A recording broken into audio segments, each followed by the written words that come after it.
temas que atañen a la especialidad de emergencias o urgencias, y me correspondió hablar sobre el ultrasonido en la sala de emergencias y la aplicación de esta modalidad diagnóstica en manos de especialidad diferente a la radiología. ¿A qué nos acostumbraron a todos en los servicios de urgencias? Y esto hablo incluso desde médico general, tanto como de especialista durante mi entrenamiento. Uno, a que tenemos que tener mucha paciencia. Llega un paciente, tenemos que pedir exámenes, los exámenes se van al laboratorio, se demoran 2 horas, 3 horas, para poder tomar una decisión. Y ahora bien, pidámosle una imagen.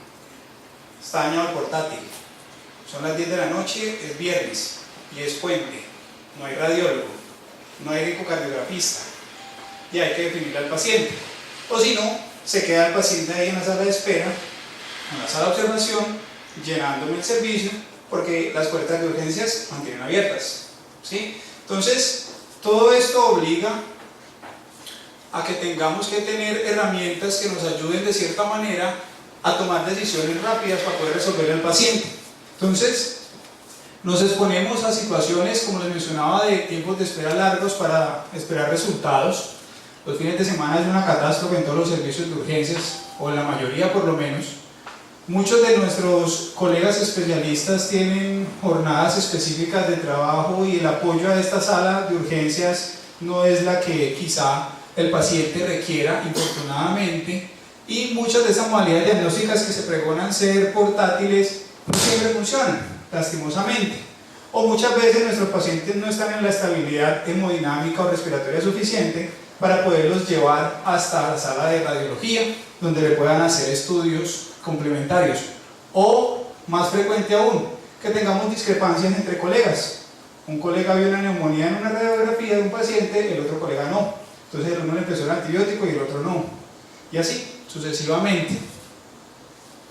Entonces, dentro de las características o pericia o capacidades, o dentro del perfil que tienen los especialistas en medicina de emergencia, hay una serie y un sinnúmero de características que tenemos o en las que nos entrenamos, y muchas de ellas tienen que ver con la toma rápida de decisiones para poderle definir al paciente. Entonces eso nos obliga a tener que entrenarnos en áreas afines a lo que tiene que ver con diagnóstico para poder definirle pronto a ese paciente. Y es allí donde se ha acuñado el concepto de POCUS, que esto es lo que significa del inglés, Point of Care Ultrasound. Pero esto no es solo de la medicina de emergencias, esto es de todas las especialidades. Cada especialidad ha venido empezando a utilizar el ultrasonido direccionado a las patologías específicas que cada especialidad maneja. Entonces veamos qué significa POCUS. POCUS es el ultrasonido que se lleva al paciente o se acerca al paciente, que se hace en tiempo real por el médico tratante. Entonces, si el cardiólogo tiene el paciente con el infarto o sospecha de infarto o dolor torácico, él le hace el eco y él define. Si el reumatólogo tiene el paciente con dolor articular y edema articular, él le hace el eco articular y él define, permitiendo de esta manera adquirirse imágenes de modo dinámico, las cuales son interpretadas al instante por ese especialista, haciendo hincapié puntualmente en el síntoma que el paciente tiene. Porque es diferente al concepto de la ecografía que hace el radiólogo, que es un informe mucho más elaborado, que tiene que explorar completamente cada órgano dentro del estudio que está haciendo para ser mucho más amplio en la descripción que este colega está haciendo en ese estudio. Entonces miren lo que les mencionaba, que no es exclusivo de la medicina de emergencias. Todas las especialidades ya están involucradas en hacer el ultrasonido, aplicándolo a su propia especialidad. Tanto así que hasta en el ámbito prehospitalario o la medicina en sitios alejados se está aplicando el uso del ultrasonido como una herramienta muy fácil, que en realidad requiere poco entrenamiento comparado con otras modalidades diagnósticas y que van al paciente.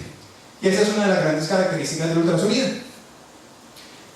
Ha sido tal el auge y la evolución del ultrasonido que hemos llegado a este tipo de tecnología o tamaños de tecnología, cosas tan portátiles que las podemos utilizar incluso hasta en los celulares, ¿sí? Entonces miren la evolución que ha tenido el ultrasonido, o al menos la tecnología en cuanto a las máquinas. Y esto para algunos colegas, cuando se los muestro o discutimos al respecto, muchos pues obviamente me miran feo, pero la barrera del tiempo ha ido demostrando que este instrumento que fue tan valioso quizá ya se está quedando cortico, y por eso me atrevo a poner esta imagen y a preguntar por qué dejarle a los oídos y a la imaginación lo que con los ojos podemos constatar. Y esa ha sido la evolución, no es un invento mío, es simplemente la aplicación de la tecnología en beneficio del paciente. ¿Sí? Muy bien. Entonces, el auge de esto ha sido tal que las grandes instituciones académicas mundiales se han puesto ya de acuerdo, se han sentado a explorar y a hacer el derrotero en qué se debe entrenar cada especialidad con referencia al ultrasonido. La medicina de emergencias y la medicina de cuidado crítico han hecho lo mismo. Entonces miren todas las competencias en las cuales estas especialidades teóricamente se deberían entrenar desde el punto de vista ecográfico. Y uno puede resumir lo que tiene que ver con medicina de emergencias en estos 5 pilares fundamentales, y así lo llaman dentro de las guías del Colegio Americano publicadas en el 2008. Es utilizar el ultrasonido para guiarnos durante la reanimación, para guiarnos dentro del abordaje diagnóstico de un paciente, para la realización de procedimientos, como por ejemplo inserción de catéteres centrales, toracentesis, paracentesis, etc. Hacer un abordaje, esto va muy ligado a lo de diagnóstico, que es con base en el síntoma del paciente. Ah, me duele aquí, listo, miremosle ahí. Ah, me duele aquí, listo, miremosle ahí, ¿sí? Con el ecógrafo. O también para intervenciones terapéuticas. Muy bien. Colombia no se ha quedado atrás con esto. En el año 2013, unos colegas, de hecho la mayoría de ellos paisas, se sentaron a hacer ese mismo derrotero que los americanos y los europeos ya habían hecho, pero aterrizado a nuestra realidad. Y publican las guías para el entrenamiento de ultrasonido en emergencias, con la cual, o ese debería ser el lineamiento que al menos nuestras facultades de emergencias en Colombia deberíamos seguir para dar unos lineamientos, para dar un entrenamiento que sea muy homogéneo y que todos hablemos un mismo idioma, al menos el número de horas y entrenamiento como tal. Ahora bien, entonces veamos ahora la parte práctica de todo esto que les estoy mencionando. Entonces, como dijimos que POCUS aplicaba a cualquier especialidad prácticamente, vamos a hablar en la aplicación a la medicina de emergencias o urgencias. Entonces los sectoricé en estos 6 grupos y vamos a entrar un poquito a hablar de cada uno de ellos. Entonces empecemos con lo de reanimación o abordaje del paciente que está en choque o que está hipotenso en la sala de urgencias. ¿Qué es lo que hacemos? ¿O qué es lo que nos recomiendan hacer? Hacer un estudio ecográfico cardíaco, estas son las ventanas del corazón, donde podemos tener suficiente información para poder saber o al menos acercarnos al posible tipo de choque que tiene el paciente. Choque hipovolémico, choque cardiogénico, choque obstructivo, etc. Esa es la información que nosotros vamos a sacar haciendo este estudio ecográfico. Adicionalmente, tenemos la posibilidad de buscar la fuente de ese choque. Una cosa es tener un choque hipovolémico por diarrea, deshidratación, por vómito. Otra cosa es porque sea sangrado masivo. Entonces podemos buscar la fuente de ese choque, buscando en las cavidades torácica, abdominal, o haciendo búsqueda activa de una posible fuente séptica en caso que así sea, que sea un choque séptico. Entonces puede ser una colecistitis, puede ser una apendicitis, puede ser una colección abdominal, puede ser un empiema o una neumonía. Eso está implicado dentro del abordaje ecográfico del paciente en choque en la sala de urgencias. Ahora bien, ¿qué evidencia o qué utilidad real en cuanto ya a números se ha descrito en la literatura? Uno de los protocolos pregonados en la literatura es el protocolo Roche, que es una forma pues sistematizada de abordar al paciente desde el punto de vista ecográfico.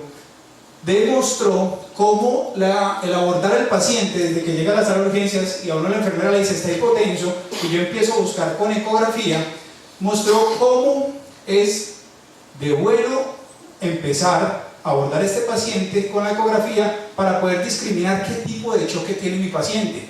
Y adicionalmente es reproducible entre los médicos, es decir, si yo lo hago y digo que es un choque cardiogénico, mi compañero lo hace, es muy probable que él diga también que es un choque cardiogénico. A diferencia que si lo hacemos sin ayuda de ecografía, es muy probable que yo diga que es un choque cardiogénico y a mi compañero le parece un choque hipovolémico. Y eso está en los números. Acá la correlación, la concordancia, perdón, es bastante buena. ¿Y qué es lo que más frecuentemente encontramos? Disfunción cardíaca. Por eso el abordaje del paciente en choque o hipovolemia se direcciona hacia buscar en primera medida trastorno cardíaco, y todos los protocolos que están dirigidos al abordaje del paciente en shock empiezan mirando siempre el corazón. Muy bien. Otro dato interesante que sale en la literatura: con 180 pacientes, un emergenciólogo de los Estados Unidos divide ese grupo de pacientes en dos grupos.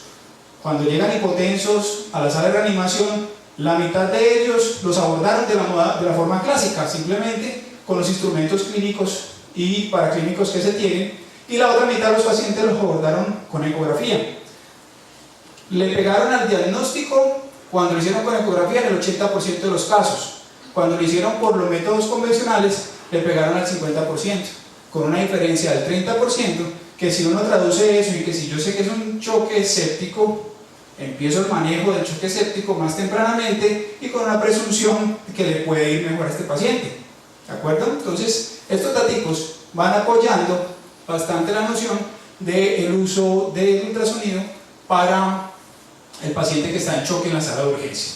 Y esto de los datos que les mencionaba ahorita, que la concordancia entre lo que yo veo con ecografía y mi compañero que también está entrenando en ecografía ve, es bastante parecida, a diferencia que si lo abordamos los dos sin el uso de ecografía, nos podemos equivocar hasta en la mitad de los casos. Entonces, sale a relucir dentro de la tecnología que tenemos a disponibilidad en el servicio de urgencias, el ultrasonido como una herramienta fácil, sencilla de utilizar, que requiere entrenamiento, sin duda, esto requiere entrenamiento, pero que no es tan compleja para utilizar como las otras modalidades diagnósticas con las que se cuenta en la unidad de cuidado intensivo, por ejemplo, como un catéter, un swan gas, un flow track, etcétera, que son tecnologías direccionadas para otro contexto dentro del abordaje de los pacientes en shock.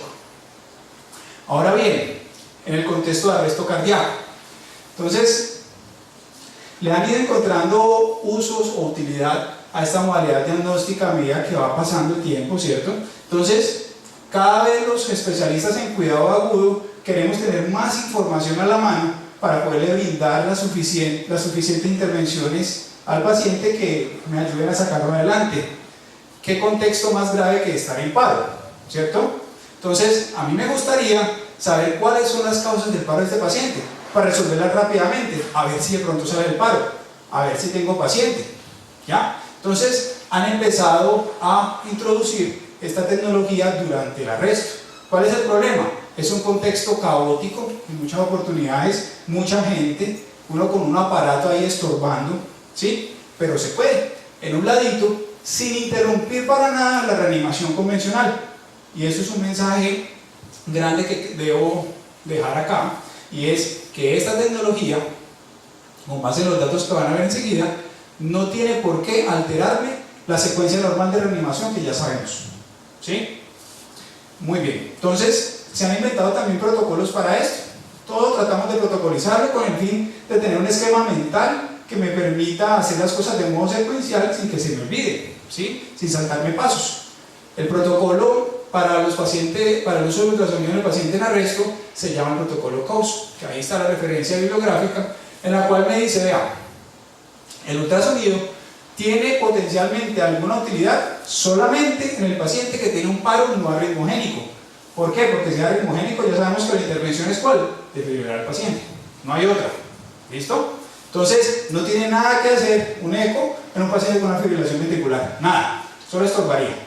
En cambio, en el otro contexto, probablemente nos ayude. ¿Por qué? Porque podemos buscar varias de las H's y las T's, famosas H's y famosas T's, las podemos diagnosticar con ecografía, ¿sí? un taponamiento cardíaco, por ejemplo, o una embolia pulmonar masiva que me dilate severamente las cavidades derechas y sea la causa del paro del paciente.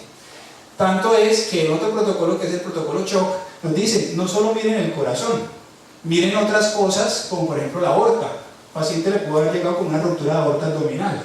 Si usted le ve ya eso y está en paro, ya déjelo quietico, o sea, el paciente no le va a salir de ahí, ¿sí? Entonces también le ayuda a uno a tomar de cierta forma algunas decisiones de no gastar un mundo de recursos si yo ya encontré que era un aneurisma roto de aorta abdominal que yo sé que no va a salir de ese paro, ¿sí? Entonces empiezan a hacer caracterización de las cosas que podemos encontrarnos durante un arresto cardíaco, y lo que les mencionaba acá, por ejemplo las cavidades cardíacas derechas severamente dilatadas comparadas a las del lado izquierdo.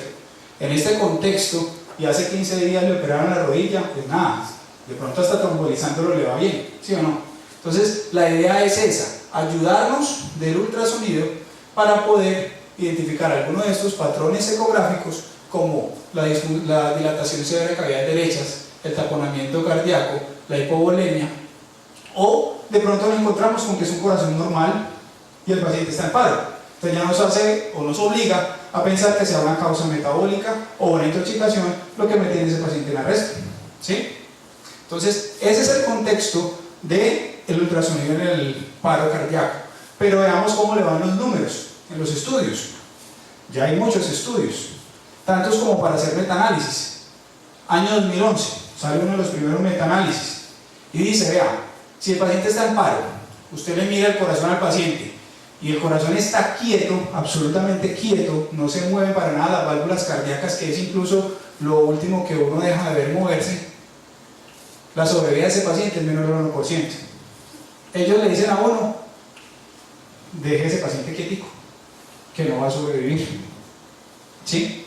Entonces le ponen un contexto a toma de decisión si el corazón está quieto para la reanimación. Pero en el año 2013 actualizan el metaanálisis y la actualizada del metaanálisis subió de ese 0.9% a 2.4%, y aquí ya fueron más animados, ya dijeron no, sigan reanimando porque es que 2.4% es la barraquera de sobrevida, ¿sí? Pero no le dicen a uno si salió con gastro, con traqueostomía, con una clase neurológica funcional perversa, nadie nos habla sobre eso, y probablemente ese sea el problema, que salen pero no sabemos cómo salen. Entonces siguen saliendo estudios y datos, y anoche me encontré donde encuentran o reportan en este ensayo una sensibilidad y especificidad bastante buena, sensibilidad del 95% y especificidad del 80% del ultrasonido para discriminar qué paciente va a salir del paro y va a durar más de 20 minutos con pulso. Pues más de 20 minutos, no me dicen qué pasó al minuto 21, ni al día siguiente, si salió o no salió vivo, no lo sabemos. Simplemente tendríamos paciente para seguir trabajando, pero no sabemos cómo queda ese paciente. Entonces con esto otra vez prenden las alertas de ojo. El ultrasonido probablemente no nos esté dando información suficiente para tomar decisión de parar o continuar la reanimación, pero quizá nos esté dando información de causas potencialmente reversibles que en algún momento pudieran potencialmente favorecer salir de un paro a un paciente. Y hasta ahí va la discusión con el ultrasonido en paro. No es una recomendación estándar y no es el motivo de comprar un ecógrafo en urgencias, no es este. Son las otras cosas que vamos a hablar. Este es un agregado, pero entonces siguen buscándole nicho. Y sale un estudio, que es todavía un estudio piloto, donde quizá por aquí es donde vaya la cosa con el ultrasonido. Le llega al paciente en paro, le miramos el corazón está quieto, entonces uno dice arranque reanimación, ok, arrancamos reanimación, 10 minutos después vuelta y miramos el corazón, si el corazón sigue quieto, pare ahí sí, que ese paciente no ha respondido y quizá no va a responder. Probablemente ese vaya a ser el nicho, pero todavía nos faltan muchos más datos para poder tomar esas decisiones, con el fin de no encarnizar en reanimaciones de 1 hora, 2 horas, 3 horas reanimando a un paciente, sabiendo que desde un principio teníamos una herramienta que nos podía decir, venga, no se desgaste, y no desgaste a un equipo ni toda una institución para tratar de sacar a un paciente que quizá no sea rescatable. Ahora bien, otro contexto del uso del ultrasonido en emergencias, el paciente con disnea o en un contexto mucho más grave como la falla respiratoria. Pongo la foto de este doctor, que es el doctor Daniel Lichtenstein, porque es el considerado padre del ultrasonido pulmonar actualmente, que es un francés que ha tenido una imaginación bastante grande en cuanto a la interpretación de lo que tiene que ver con toda la patología pulmonar, porque por mucho tiempo se consideró el ultrasonido fuera, o el pulmón más vale, fuera del alcance del ultrasonido, porque lo que es hueso y aire, digámoslo así, son enemigos del ultrasonido, y pues hueso y aire es el pulmón o la caja torácica, entonces eso no estaba en el alcance del diagnóstico por eco. Sin embargo, él, dentro de su gran imaginación y capacidad de descripción de muchos detalles ecográficos, logró demostrar que sí tiene una utilidad bastante grande, y logró compilar datos de más de 120 pacientes y publicarlos en un protocolo que se llama el protocolo Blue, que es Bedside Lung Ultrasonic Emergency, demostrando la utilidad del eco, teniendo una exactitud diagnóstica para embolia pulmonar, neumonía, neumotoras o una exacerbación de asma o EPOC, hasta el 90% de precisión diagnóstica solo con eco, con nada más. O sea, le decían, vea doctora, había un paciente asfixiado, mira con eco, vea, tiene esto, tiene una neumonía, así, como un brujo, tal cual, y tuvo ese rendimiento diagnóstico. Entonces, gracias a él y a la intervención descriptiva de este doctor, actualmente tenemos una herramienta más para poder abordar los pacientes mucho más rápido que ponernos a esperar otras modalidades diagnósticas que toman mucho más tiempo, como por ejemplo una tomografía o a veces incluso una radiografía, para poder definir qué tipo de patología está causando la disnea de mi paciente. Entonces, a él lo criticaron mucho porque más de la mitad de los pacientes que llegan con disnea al servicio de urgencias tienen una causa cardiogénica, y él en ningún momento miró el corazón de sus pacientes, y sin embargo así le pegaba el diagnóstico. Entonces lo criticaron tanto que unos norteamericanos dijeron, vea, ¿sabe qué? No peleemos más, hagamos un protocolo con todo lo que este doctor dijo, pero miremos también el corazón, porque si vemos que el paciente está asfixiado y viene con una función ventricular severamente comprometida, pues es un edema pulmonar, ¿sí? Entonces organizan el protocolo radios, y ellos son muy claros en decir que el ultrasonido bajo ninguna circunstancia puede reemplazar la historia clínica y el examen físico. Es un complemento al examen físico, pero uno le pregunta al paciente cómo está, ¿cierto? ¿Qué tiene? ¿Desde cuándo está asfixiado? ¿Tiene tos? ¿Desde cuándo tiene tos? ¿Tiene también fiebre? Uno ya va orientando su diagnóstico, y simplemente con esto se apoya para definir que de pronto el paciente tiene una neumonía y no un edema pulmonar, ¿ya? Pero miremos entonces en números cómo le va el ultrasonido para el diagnóstico de las diferentes patologías. Comparado con el estándar, que sería el TAC, sensibilidad y especificidad para derrame pleural superior al 90%, para neumonía superior al 90%, para síndrome intersticial 100%, para neumotoras 100%, para neumotoras oculto, el que no vemos en la radiografía pero lo vemos en el TAC, superior al 80%. Entonces, este rendimiento diagnóstico es superior y es casi al doble de lo que nos puede decir una radiografía. Y es a veces hasta difícil convencer a la gente que lo que uno está viendo con un ecógrafo, a pesar que lo estoy viendo en el ecógrafo, no se ve en la radiografía. Pero es que así es. La radiografía es muy poco sensible, es muy específica. Si usted vio la neumonía en la radiografía, con tal ya la tiene. Pero si no la vio, ojo, este paciente viene con tos, viene con gripa de una semana, viene expectorando verde y está asfixiado. ¿Qué le hace pensar que con la radiografía negativa no es una neumonía? Y yo la estoy viendo con ecografía, porque la ecografía es mucho más sensible. Entonces uno puede ver hallazgos como el siguiente. Esto es un pegote grande allí en el pulmón, que es, en el contexto adecuado, nos hablaría de una neumonía, que este es el famoso signo de la línea fragmentada, o este que es el signo del nódulo, que también es un signo de neumonía, o este que es el clásico signo de las líneas B, anteriormente llamado rocket pulmonar, que nos habla de edema pulmonar. Entonces yo veo a un paciente asfixiado y le veo esto en el pulmón en la parte superior derecha, digo, tiene una neumonía apical, ¿sí? O lo veo con este poco de líneas blancas que ustedes ven allí que se llaman líneas B en los dos campos pulmonares y le miré el corazón y tiene una disfunción ventricular izquierda severa, le digo es un edema pulmonar. No tengo que esperar un ecocardiograma, la radiografía portátil, que me la lean, que no sé qué, no, de una vez, diurético y empecemos el manejo. Muy bien, entonces para ejemplificar un poquito la cosa, este es un paciente con falla renal crónica, con diálisis, de hecho aquí se le ve el catéter de diálisis, y llegó por un cuadro de dificultad respiratoria, tos, sin fiebre, y él negaba completamente gripa, según la familia, en los días previos. Llega al servicio de urgencia, llegó tan asfixiado que no dio tiempo ni de interrogarlo y tocó intubarlo. Está la placa post-intubación, de hecho no teníamos pre, porque estaba, cuando llegó para intubar, tal cual. Esta es la placa, corazón grandote, con cambios radiográficos que le hacen a uno pensar que está con derrame pleural bilateral. Uno en diálisis, ¿no? Seguramente no le están ultrafiltrando adecuadamente, ¿cierto? De pronto está tomando mucho líquido este señor. No, eso es un edema pulmonar, con toda seguridad. Pues le hacemos la ecografía y encontramos un hallazgo que es una consolidación en el campo pulmonar derecho de este paciente con un signo que describe la doctora Reisig, que es una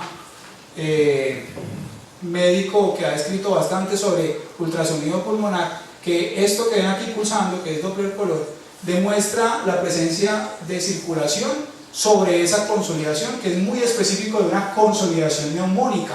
Entonces este paciente lo que tenía, pese a esta radiografía, era una neumonía, que lo llevó a una falla ventilatoria. Hallazgos confirmados cuando le pudimos hacer una tomografía de tórax al día siguiente, ¿sí? Entonces, ¿cuánto tiempo nos pudimos haber demorado para esto? Para poder empezar lo que en realidad le iba a aliviar, que era que el antibiótico, poderle subir la presión, etcétera, etcétera, ¿cierto? Nada, minutos, ¿ya? Muy bien. Otro paciente, este es más clásico todavía. Paciente que estaba hospitalizado ya en la unidad de cuidados intensivos, con una cardiomegalia gigante, de hecho ya tiene un cardiofibrilador con resincronizador y todo el cuento. Estaba con soporte inotrópico porque había llegado con una descompensación de su falla cardíaca con tensiones arteriales bajitas, choque cardiogénico, ¿sí? Le quitan el inotrópico la noche anterior y yo llego, recibo turno, me dicen, anoche quitamos el inotrópico, estamos mirando cómo sigue, y empieza a quedarse de disnea y todo ese señor en la noche. Yo ya pues, se pudo mal mi turno pues. Muy bien, entonces hagamos una plaquita. Esta es la plaquita.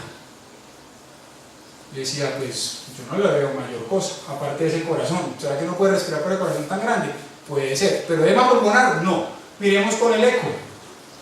Lleno de lo que le acabo de decir, que es indicativo de edema pulmonar. Eso es lo que llaman roque, o le llaman roque pulmonar, líneas B, en los dos campos pulmonares, en los dos pulmones, así lleno. Pero es que como así doctor, usted me está diciendo que tiene un edema pulmonar, pero yo no lo veo acá. Pues no les lo estoy mostrando pues. Tiene edema pulmonar. Ya les había mencionado que es mucho más sensible el ecógrafo que la radiografía para definir esto. Y aunque no me lo crean, tiene un rendimiento diagnóstico muy parecido al péptido natriurético cerebral. Más barato incluso. ¿Sí? Y más rápido. Otra, esta sí no me la van a creer. A este paciente joven llega al servicio de urgencias 22 años sin ningún antecedente. Le toman una radiografía porque estaba con tos y dolor pleurítico. En la radiografía no se describió absolutamente ningún cambio.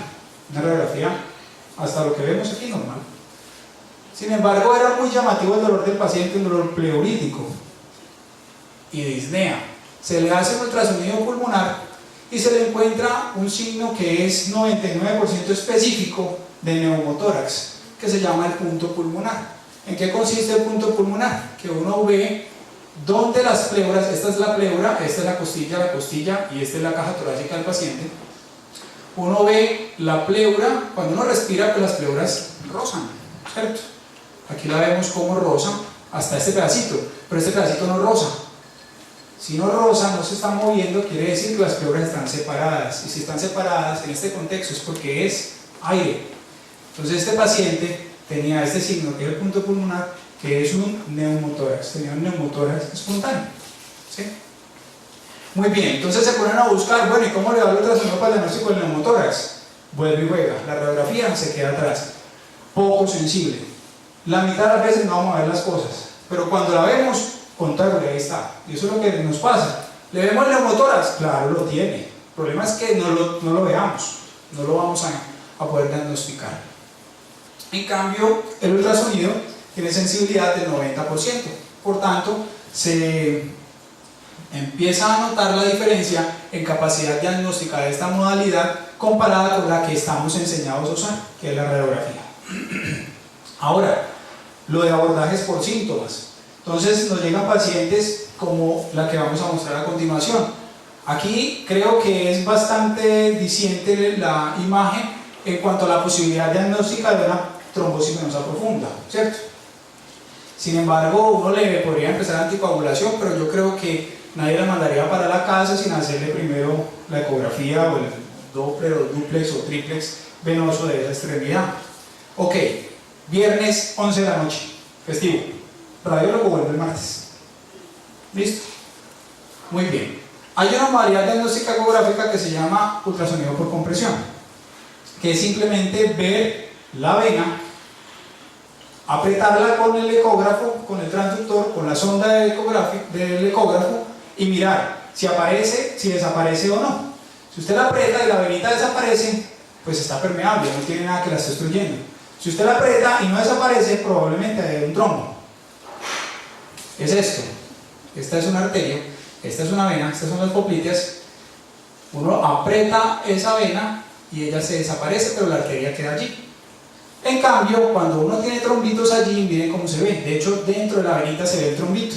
Y uno aprieta y eso no desaparece. Eso es la forma de hacer el diagnóstico de trombosis venosa profunda. ¿Cuánto nos tarda? Tal vez 5, 7, 10 minutos.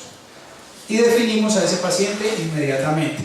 Y el rendimiento diagnóstico de ese, comparado con el convencional al que estamos acostumbrados, que es el triplex, el duplex o cualquier otra modalidad de diagnósticas que hacen los otros colegas en los laboratorios de ecografía, es para trombosis venosa proximal, que es la que finalmente tiene el mayor riesgo embólico, que es la que nos obliga a anticoagular, sensibilidad 94%, ¿sí?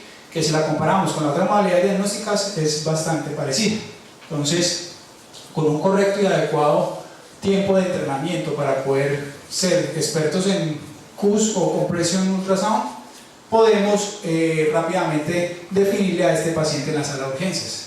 Ahora bien, dolor abdominal, urgencias de todos los días, muchas posibles causas, y si es mujer, otras causas adicionales, ¿cierto? Entonces, la modalidad básica, que quizás sea la radiografía simple, a veces se queda corta para algunos diagnósticos, y hay veces el dolor es tan escandaloso que nos puede orientar a algún tipo de dolor, o algunas características nos orientan, pero hay veces que no, ¿sí? Entonces necesitamos más que simplemente las características del dolor a veces. Entonces, algunos emergenciólogos y radiólogos en Estados Unidos hacen este estudio con casi 2.000 pacientes, donde querían ver la utilidad del ultrasonido, una ecografía de vías urinarias hecha por emergenciólogo entrenado, otro grupo hecho por radiólogo, obviamente entrenado en ecografía, y otro grupo que le hacían era el Eurotac de entrada. Los resultados fueron exactamente igual en los tres grupos.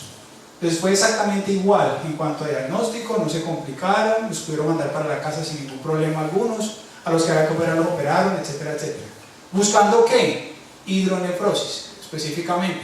Este es un riñón normal, riñón completamente normal, sin dilatación del sistema pilocanalicial, a diferencia de este, que sí es evidente la dilatación del sistema. Y si está dilatado y el paciente está quejándose de un dolor intenso, pues uno asume que hay algo que me está obstruyendo esa vía urinaria, y si es lo suficientemente grande para obstruirla, quizás sea para alguna intervención.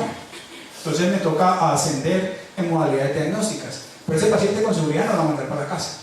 Pero si sus dos riñoncitos son así, le quité el dolor y no está dilatado ese sistema, probablemente el riñón no es el lito no es de tamaño suficientemente grande para generar obstrucción de vía urinaria, ¿sí? Es decir, que ese paciente probablemente lo pueda enviar para la casa, y hacerle un seguimiento de modo ambulatorio. Otra, frecuentísima, la enfermedad de la vía biliar, colecistitis, colelitiasis, coledocolitiasis. Rendimiento diagnóstico bastante bueno, y este es el rendimiento diagnóstico no del radiólogo, sino de especialista diferente al radiólogo entrenado para hacer este tipo de ecografías, porque en realidad lo que se busca son cosas muy puntuales. ¿Tiene la pared engrosada, sí o no? ¿Tiene edema alrededor de la vesícula, sí o no? ¿Tiene cálculo, sí o no? ¿Tiene dilatado el colédoco, sí o no? Punto. No nos podemos mirar, no, que es que está tamaño grande, que está elongada, que está no sé qué, que tiene un pólipo, que... No, pues eso en urgencias no me va a cambiar el manejo. Sí me lo cambia si tiene una colecistitis, ¿cierto? Muy bien, entonces también podemos hacer este tipo de diagnósticos en la sala de urgencias. Y este que fue, o que es uno de los que más me ha impactado y que me pasó recientemente, bueno, hace casi un año. Este es un paciente ya adulto mayor, 80 y tantos años, que estaba en otra institución. Llegó por un cuadro que se interpretó inicialmente como un síndrome coronario agudo. Estuvo con inestabilidad hemodinámica, necesidad de vasoactivo, etc. Nunca hubo queja en la historia clínica ni por parte de la familia de dolor abdominal ni nada parecido, pero en la evolución al tercer día el paciente con anemia, 5 de hemoglobina. Entonces lo transfundían, pero no se interrogaban por qué la hemoglobina tan baja, hasta que dijeron, no, pues es un síndrome coronario, hay que mandar a cateterismo. Entonces llega a la institución donde yo estaba, y como ya se le vuelve la rutina a uno, como así uno le enseña a auscultar a todo el mundo cuando llega, pues uno ya se enseña a echarle una barridita ecográfica a todo el mundo cuando llega, y se encuentra uno con este tipo de patologías. Mirándole la aorta abdominal al paciente, me encuentro con esta estructura redonda. Esta es la vértebra, esta es la aorta abdominal, con un tamaño muy superior al permitido, mide casi 6 centímetros, normal es hasta más o menos 3 centímetros para lo que es el concepto de POCUS, hasta ese punto de corte tenemos, con cambios heterogéneos en la pared de ese aneurisma y cambios sugestivos de ruptura del aneurisma. Por eso que ese señor llevaba 5 días con un aneurisma roto, la aorta abdominal no se había diagnosticado porque el contexto clínico no daba para pensar en eso, ¿sí? Y obviamente ese paciente no lo pasé a hemodinamia, lo pasé con una angiotomografía, se hacen las medidas del aneurisma y el cirujano vascular lo pasa a hemodinamia a ponerlo en endoprótesis.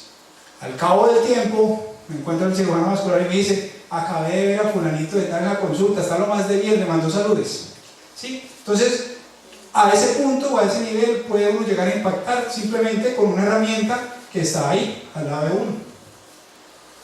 Ahora, en la búsqueda del foco séptico, en este estudio, que es de unos italianos que saben y escriben bastante mucho de ecografía, con la sola clínica de interrogatorio solamente encontraron el 52% de los casos o de la fuente de la sepsis de los pacientes en choque séptico. Usando la ecografía se le agregó un 23% o 22% más de diagnóstico a esos pacientes, para un total de un 75% de hallazgo de la fuente de la sepsis de ese paciente. Entonces, obviamente si uno tiene de cada 4 pacientes a uno le encuentro, pues eso siempre va a ser bueno utilizar esta herramienta. ¿Y qué era lo que buscaban? Colecistitis, apendicitis, que también se puede diagnosticar por esta vía, colecciones intraabdominales, que eso ya es un poquito de otro territorio, otro terreno del conocimiento de la ecografía, neumonías específicamente, ¿sí? Entonces eso es para mostrarles el impacto del ultrasonido. Ahora bien, trauma. Quizá cuando uno habla de ultrasonido en el contexto de urgencias, la gente se le viene casi que ya que automáticamente el FAST, o como mucha gente lo dice y de una vez les corrijo, no se llama ECOFAST. Eso es una redundancia, porque FAST significa Focus Assessment with Sonography, ahí está la palabra ecografía, sonografía, entonces no digan ECOFAST, es un FAST. Entonces, inicialmente hablábamos de 4 ventanas para mirar líquido libre en la cavidad abdominal y derrame pericárdico en el contexto de trauma en un paciente con inestabilidad hemodinámica, descrito como hipotensión específicamente, pero el ambiente de urgencia es caótico, llega un paciente ensangrentado, llega con los policías, mejor dicho, todo el mundo, traten de auscultar a un paciente en el contexto. hágale una percusión a ese tórax en ese contexto, ¿cierto? Y ahora espera que llegue la radiografía para tomársela. Entonces dijeron, no, venga, utilicemos también la ecografía para mirar el tórax. Entonces ya hablamos de FAST extendido, y por eso ven aquí en la pantalla IFAST. Esto es viejo, es del año 99, donde se hace el primer consenso grande. Y desde los años 80 se empezó a describir por los cirujanos específicamente, donde decimos que un FAST es positivo si encontramos cualquier cantidad de líquido libre en una cavidad, ya sea abdominal o torácica o pericárdica. ¿Sí? Y si no tiene nada de líquido, le decimos que ese FAST es negativo. Y el rendimiento diagnóstico es bastante bueno, y es mejor aún en el paciente que es hipotenso. Y eso podría tener alguna explicación desde el punto de vista de volemia. Pues el que está hipotenso probablemente es aquel que haya perdido más volumen, y si ha perdido más volumen, ese volumen está en alguna parte, y si está en la barriga, pues allí vamos a encontrar más cantidad de líquido y lo vamos a ver más fácil con la ecografía. Son puros supuestos, ¿sí? Entonces, por eso se pregona que el FAST, en ese contexto del paciente inestable, es donde tiene su mejor rendimiento diagnóstico. ¿Para qué? Para definirle al cirujano la velocidad o el tiempo o el momento, si lo intervengo o no ya, y que le intervengo, porque una cosa es que tenga un FAST positivo en el tórax y otra en el abdomen. Pues si está en el tórax, pues tiene que entrar ese tórax, no va a entrar al abdomen. Si está en el abdomen, pues entra en el abdomen, y así. El problema es cuando es positivo en ambos lados. Por ejemplo, 7 tiros en el pecho y 4 en el abdomen, y está positivo en ambos lados. ¿Por dónde entra? ¿Cierto? Pues ahí sí ya el FAST no te va a dar esa respuesta. Simplemente te va a decir, está hipotenso y lo tiene que operar. No más. Muy bien. Entonces, este es como más o menos el resumen de lo que tiene que ver con FAST, pero también se ha ido cada vez más hablando del FAST dentro de un contexto en el paciente estable. ¿Pero para qué? En el paciente estable. De hecho, algunos ya lo están acuñando con el término de KFAST. K es de chest and abdominal, perdón. ¿Sí? Entonces, por eso lo van a encontrar en la literatura así como KFAST. Y es buscando anormalidades en ese paciente traumatizado que lo obligue a usted a hacer intervenciones inmediatas. Usted puede tener un hemotórax y no estar inestable, pero quizá necesita un tubatórax. Usted puede tener un hemotórax, no estar inestable y requerir un tubatórax, ¿sí? O tener un FAST en el abdomen positivo, no está inestable, no hay que salir corriendo a operarlo, pero sí, no lo dejo en observación, sino que lo paso al tomógrafo de una vez, no espero. O puede estar completamente normal y el paciente está estable, lo observo y le doy comida y etcétera, y miramos como sí, ¿cierto? Pero no te descarta que no haya lesión, porque puede haber lesiones del diafragma o de víscera hueca que no se diagnostican con el FAST. Y el FAST no es para definir si un paciente se va para la casa o no, ni si está en la UCI y entonces a los 2 días del trauma hacerle un FAST ahí a ver si tiene líquido en la barriga. No, porque es que con toda seguridad ya va a tener líquido libre en la barriga, porque le hemos puesto líquidos dentro del proceso de reanimación y se va a ver líquido allí. Entonces, estas son las ventanas que hacemos, donde vemos el hígado, el riñón y líquido aquí libre. En el abdomen, que es esto negro o anecoico. Este es el vaso, este es el diafragma. Aquí no vemos el riñón porque estamos viendo el líquido. Este es un hemotórax, por ejemplo. Este es el diafragma, el vaso, el riñón, y este es líquido que se ve más ecogénico de lo usual. Es un hemotórax que se está coagulando. Eso es un líquido libre en la cavidad torácica. Entonces esto sería en el contexto de trauma, un hemotórax en ese momento. Este es en la ventana suprapúbica viendo la vejiga, y este es el útero. Este es un eco obviamente de una mujer, y aquí se vería líquido libre que le dice a uno probablemente en ese contexto sea sangre. Y vemos por último también el corazón y los pulmones para ver si hay hemotórax o derrame pericárdico. Y para terminar, uso del ecógrafo en cuanto a guía de procedimientos. Lo resumido lo puse todo solo a lo que es acceso vascular, porque ahí habría que hablar de paracentesis, toracentesis, drenaje de abscesos, etcétera, que obviamente se vuelve demasiado extenso el tema, pero como les mencionaba al principio, ¿por qué dejar como a la imaginación las cosas si ya las podemos ver, ¿cierto? Entonces, si yo ya sé que aquí está la vena y yo puedo ir viendo la aguja todo el tiempo hasta la vena, pues yo creo que se vuelve más seguro. Solamente viendo el video se le vuelve a uno más probable que es más seguro hacer una inserción de un catéter central por vía ecográfica que por vía convencional. Y no lo digo yo, lo dicen los datos. Las complicaciones pueden ascender hasta en un 30%. Las mecánicas, que son el neumotórax, el hemotórax, etc., van hasta el 20%. Y los estudios grandes, que son básicamente dos, aunque hay muchos, pero los más grandes, que es el estudio en la yugular interna, muestra cómo los neumotórax con guía ecográfica es 0% versus 2%, 2.4% por guía o por la técnica convencional. Hemotórax 0% con eco, 1.7% por referencia anatómica. Punción carotidia 1% por eco, 10% por referencia anatómica. Y llamativamente, como el número de punciones es menor, las infecciones también se encontraron ser menores cuando se usa ecografía, porque funcionó menos veces, entonces se infecta, pues es menos probable que se infecte los catéteres. Y los mismos datos, tal cual, fotocopia para el acceso vascular guiado en ecografía a nivel de la subclavia. Y esto no es nuevo. Miren la recomendación de la agencia encargada de todo lo que tiene que ver con cuidado seguro en salud, donde le dicen a uno, vea, cuando usted vaya a operar, póngase guantes estériles, ¿sí? Póngase gorro y tapabocas, póngase una bata estéril. Donde están todas esas recomendaciones, también está, use el ultrasonido para poner catéteres centrales. No es nuevo, es viejo. Entonces la invitación es a cada vez ir expandiendo o ir incursionando en este conocimiento, porque es evidente, y así lo demuestran los datos, que es más seguro para los pacientes. Y esto es lo que hacemos. Con el ecógrafo miramos el vasito que queremos usar y la jeringa, la aguja, todo el tiempo la estamos viendo. Entonces, si yo todo el tiempo vi la aguja llegar al vaso, ¿quién me puede decir que yo chusé la carótida? Pues, si yo todo el tiempo estuve viendo, ¿cierto? Muy bien. Entonces, eso es lo que tenía para compartirles el día de hoy. Ese es un gran alcance, un gran panorama de lo que es el ultrasonido y cómo lo utilizamos en la sala de urgencias y también en el cuidado intensivo. No sé si tengan alguna pregunta o inquietud. Muchas gracias. ¿En patología, por ejemplo, intracraneana serviría la ecografía? Sí, claro, de hecho. El doctor me pregunta sobre la utilidad del ecógrafo en patología intracraneana.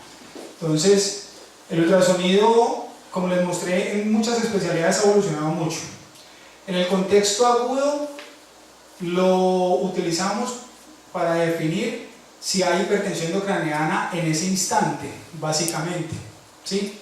Porque tanto así como para decir hay un hematoma que me está desplazando la línea media, si bien lo podemos hacer y ver, no, ningún neurocirujano te va a operar ese paciente sin una imagen tomográfica que así constate el hallazgo que estabas mencionando.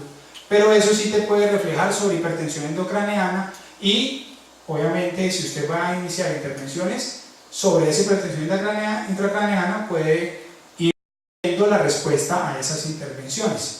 Pero en el contexto agudo es bastante difícil porque es un estudio que no es tan sencillo de hacer, requiere muchísima paciencia. O sea, sin mentirles, en promedio se puede echar uno, en promedio malo, media hora, haciendo un estudio de la circulación cerebral completico, bien hecho, ¿sí?